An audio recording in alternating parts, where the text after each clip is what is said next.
What's up guys, Justin here, aka mHero25 on Trent's channel again with a deck profile of the newest deck of Utgarda.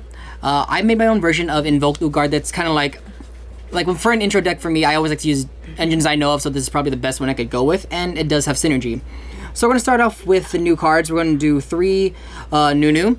Now this is your starter of the deck. It allows you to you can discard this card to send another dark dark reptile from your deck to the grave, and if this is if there's no cards or only Utgarda cards on the monsters on the field, you can special summon this from the graveyard. So this is an easily, put in the graveyard, get it back, get a monster on the board for free.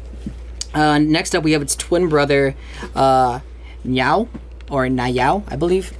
This is the dark version. So this one has more utility to it, where you can send to the graveyard to send a light, but when this card is normal summon or special summon from the graveyard, actually, you get to add one Utgarda spell card, which would be your only target as of right now is Lily, but that's all you really need. So you can really get a lot of play off of him. For the 1-ofs, we're doing 1 Zoda. This one you pitch off, and you can pitch off and send to the grave, and its effect is you can ditch a card from your hand to add it back from the grave to your hand.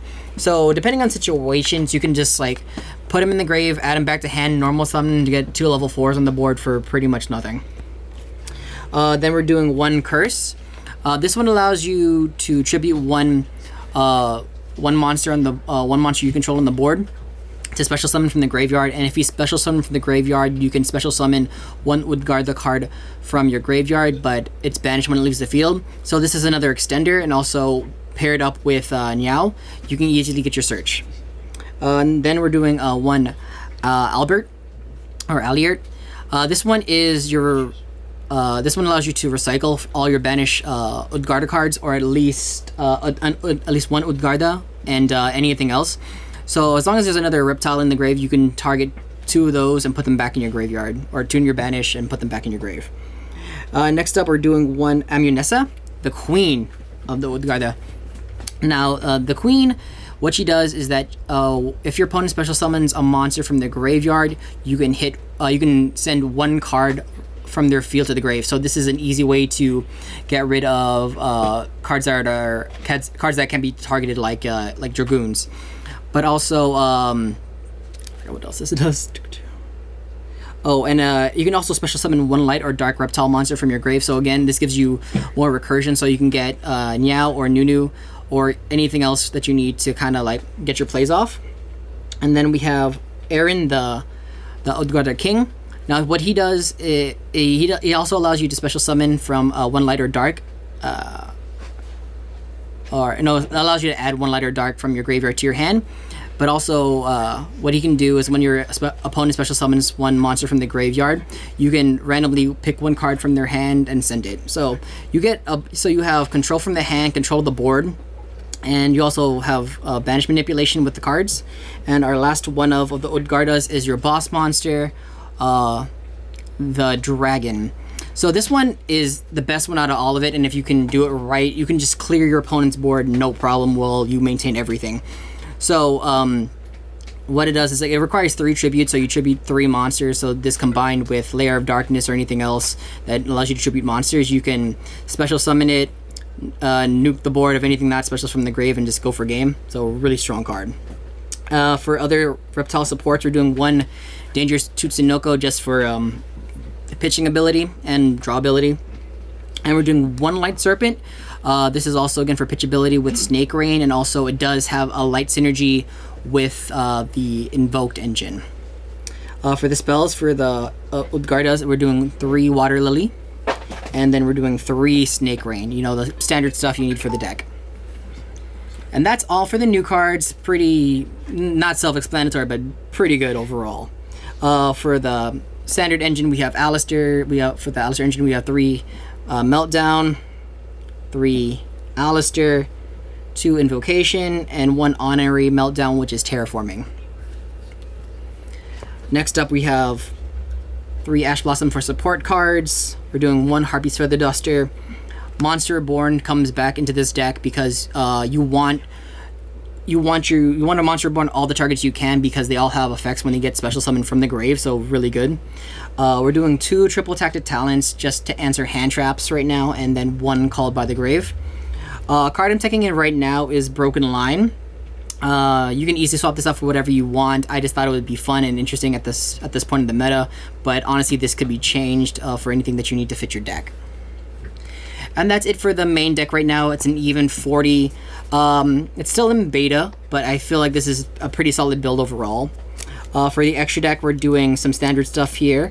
We're doing 1 King of the Feral Elm to help you search out for any reptile you need. So it's not level 4 or lower, it's any of the reptiles you need to get to your hand. We're doing 1 Reptilian and Kita.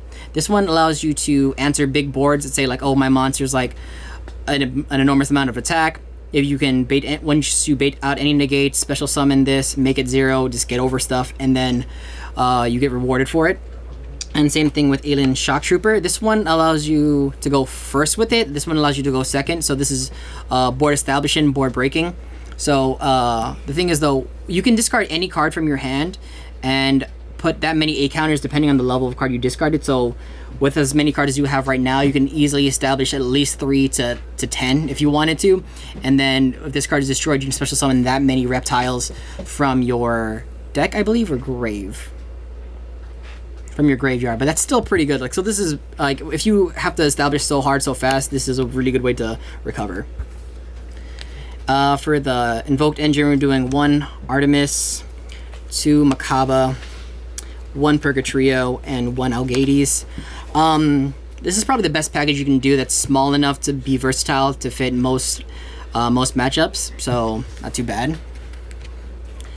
Finally, we're doing some tech cards here. So we're doing the number package, which is number 100, Numeron Dragon, number 97, Dragubion, and then number 38, Hope Harbinger. So you can special summon Hope Harbinger at any given point in your combo to get like an easy negate. Draglubion can be used to go for game as long as you have 100 in the extra deck still. And you can just like summon it, attack. It's great. A great unexpected OTK. And our last versatility cards that we've had are Link Monsters. So we have 1 IP Masquerena paired up with your standard Nightmare Unicorn. Great combo to go into, especially when this whole deck revolves around the graveyard, so you can just, you know, pitch a card that you need, tribute it off on your next turn, and use Unicorn to get rid of it and come back. Then since we're running Unicorn, we're doing 1 Access Code Talker to pair with it as well, just because, you know, the easy 3 that you get and pop ability is great. And then we're doing our final card, 1 Apollosa. Apollosa is another trade-off for Access Code Talker, depending on the situation, because in some boards, you'll end on IP Masquerena with 2 other monsters that don't do anything, or, you know, aren't optimal at the moment. But the ability to go into Apollosa, Apollosa is so good. Alright guys, well that's the deck for right now. Hope you enjoyed. I'm sorry if I was a little too fast for it, but it's late at night. I want to go home, and, you know, I can't wait to see how this deck performs starting this week. Alright, this is Justin, aka I'm Here 25, signing out. Peace.